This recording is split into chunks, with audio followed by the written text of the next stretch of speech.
20 minutos suman sa alas 8 karon sa National News. Nice to go. Report. Ang House of Representatives sa Robus Balay-Balauranan ang may palagpot kini ni Cavite 4th District Representative Francisco Kiko Barsaga gumikan sa gitawag nga disorderly behavior o conduct and becoming alang sa usa ka kongresista.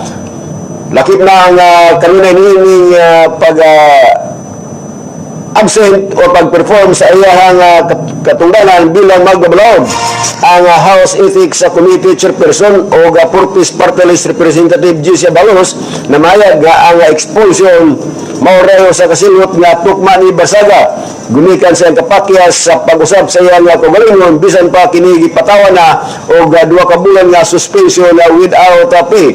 Ang mga lihok ni Barsaga diya sa Bus Balay-Balauranan may gibasihan sa ethics of complaint sa pagsangat nini batok sa nasampit nga kongresista pinagi ni kongresista Janet Garin. Ang mga kalapasan ni Barsaga mao ang kanunay niining paglambigit sa iyang mga kauban diya sa Ubos Balay-Balauranan ilabi na sa National Union Party o kang Tycoon Enrique Rason ngadto sa corruption bisag wala gipresentar nga mga dokumento o mga corroborating accounts o uban pang mga aksyon lambigit sa iyang mga kauban ng kongresista pinagi sa pagkaulaw sa iyang mga kaubang kongresista diya sa Ubos Balay-Balauranan nga matipatawgon og crocodiles diya sa mga hulagway sa social media o uban pang mga kalapasan o mga conduct ang becoming ni Barsaga. Nice to go. Report. Laing nasudnon nga balita, mipadayag si Senador Francis G. Escudero nga ang kasamtang sitwasyon sulod sa Senado dili na kini madawat ug nagkabugat na tungod sa laing politika nga panagbanggi nga kini makababag sa ilang trabaho. Matud pang Senador Escudero nga ang Senado kinahanglan unahon isip usa ka institusyon nga dili na personal nga interes sa o paksyon sa politika. Nagkanayon si Senador Escudero nga dili na kini aways politika ug wala na kini siya mopili usab sa pikas nga bahin. Hinuon sa iyang giingon sa senador nga iyang giwarugan ang katungdanan alang sa Senado ug sa katawhan. Gipasalig usab ni Senador Escudero nga ang iyahang desisyon karon dili na tungod sa paglaban sa bisan kinsa kundi alang sa katungdanan ug responsibilidad sa Senado sa nasod.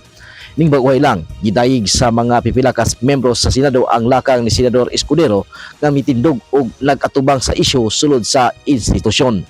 Matud pa sa pipila ka mga senador nga kini nagpakita sa iyahang dedikasyon sa nasod ug sa Senado ug sa konstitusyon. Gipasabot usab nga ang Senado kinahanglan magpadayon sa ilahang trabaho kay daghang importante nga isyu nga naghulat nga mahimong mapugnan tungod lang sa panagbanggi. Lambigit usab sa isyu sa quorum, gitinaw nga adunay legal ug naunang basihan niini sumala pa sa desisyon sa Korte Suprema nga labi sa kaso nga Abilino kontra Cuenco nga ang quorum mahimong basihan sa mga senador nga legal nga mapatuman ang ilang katungdanan. Aduna usay giingon sa presidente niadto nga tuig 2015 diin ni aprobar ang Senado sa quorum bisan 12 ka senador ang naa aron mapadayon ang trabaho sa gobyerno. Sa pagkaron ang mensahe sa Senado klaro nga kinahanglan magpadayon ang trabaho alang sa katawhan sa Pilipinas. Ang publiko sumala pa sa ilang giingon nagpasabot sa Senado nga magpabiling aktibo, maghimo og balaod ug unahon ang serbisyo publiko labaw sa politika. Nice to go. Report. Ang mga membro sa minoriya diya sa Senado ang nanawagan kini ngadto kay Senate President Alan Peter Cayetano sa pagtanawag sa iyang pwesto